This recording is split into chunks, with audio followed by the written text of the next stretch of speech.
자, 이제 이사를 다 끝내고요. 전 소유자분은 저에게 현관문 비밀번호를 남겨놓고 이사를 가셨습니다. 낙찰받으면 너무 좋을 것 같지만 그 기쁨은 그렇게 길게 가지 않아요. 바로 법원문 나서자마자 어, 점유자에게 무슨 말을 해야 되지? 명도 걱정이 낙찰의 기쁨을 이길 때가 있습니다. 점유자에게 꼭 해야 될 말 또는 행동, 첫 번째는요, 낙찰자가 점유자를 도와준다고 생각하게 해야 됩니다. 낙찰을 받았다고 해서 승리자가 아니거든요.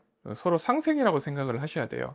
그런데 어떤 분은 뭐 당장 나가라, 안 나가면 소송하겠다, 뭐 이렇게 하시는 분도 있는데, 그렇게 하지 마시고 힘들게 경매까지 오신 분이에요. 조금 이해해 주시고 이야기를 많이 들어주시는 게 좋습니다. 그래서 점유자를 만나면 제가 당신을 도와주러 왔습니다라는 이미지를 좀 심어주시면 좋아요. 이분들은 경매를 처음 당해본 사람들이거든요. 그래서 이 과정이나 절차에 대해서 모르시는 분들이 대부분이에요. 그렇기 때문에 이 다음에 있을 과정이나 절차에 대해서 좀 설명을 해드리고요. 그 사정에 대해서 조금 들어주시면 분위기가 많이 릴렉스해집니다. 그리고 두 번째 팁을 드리자면 악역을 하나 만들어 놓으면 좋아요. 좀 싫은 말을 해야 될 때가 있거든요. 뭐 이사비 얘기라든가 아니면 이사 날짜 얘기를 할 때 나는 나쁜 얘기를 하고 싶지 않잖아요. 그러면 그 악역을 하나 대세요. 예를 들면 이런 거죠.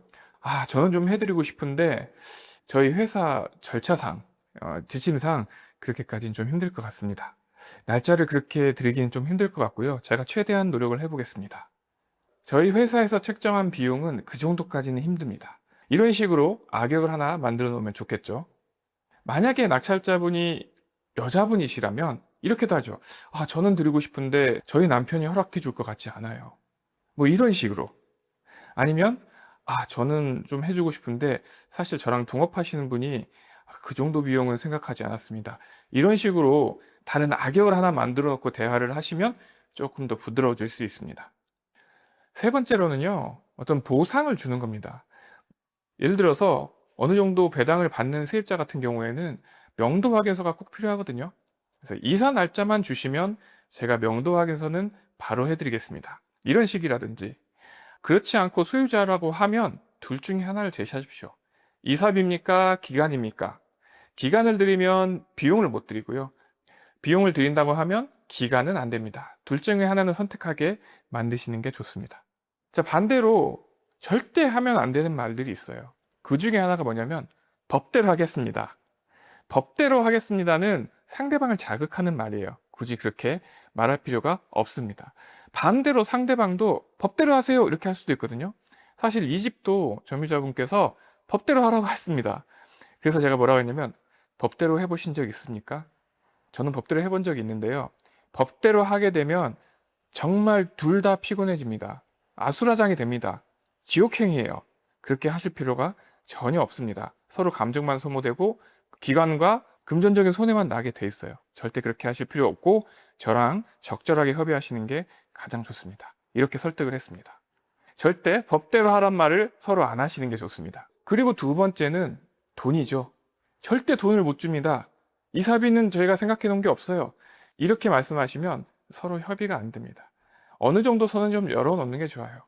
저도 처음에 경매를 할 때는 이사비를 안 주는 게 정말 내가 고수의 길로 들어섰구나 라고 생각을 했는데 지금 생각해 보면 전혀 그럴 필요가 없었습니다. 어느 정도 드리고 서로 원만하게 협의하는 게 가장 좋습니다. 그래야 마지막에 서로 웃으면서 끝낼 수 있는 거죠.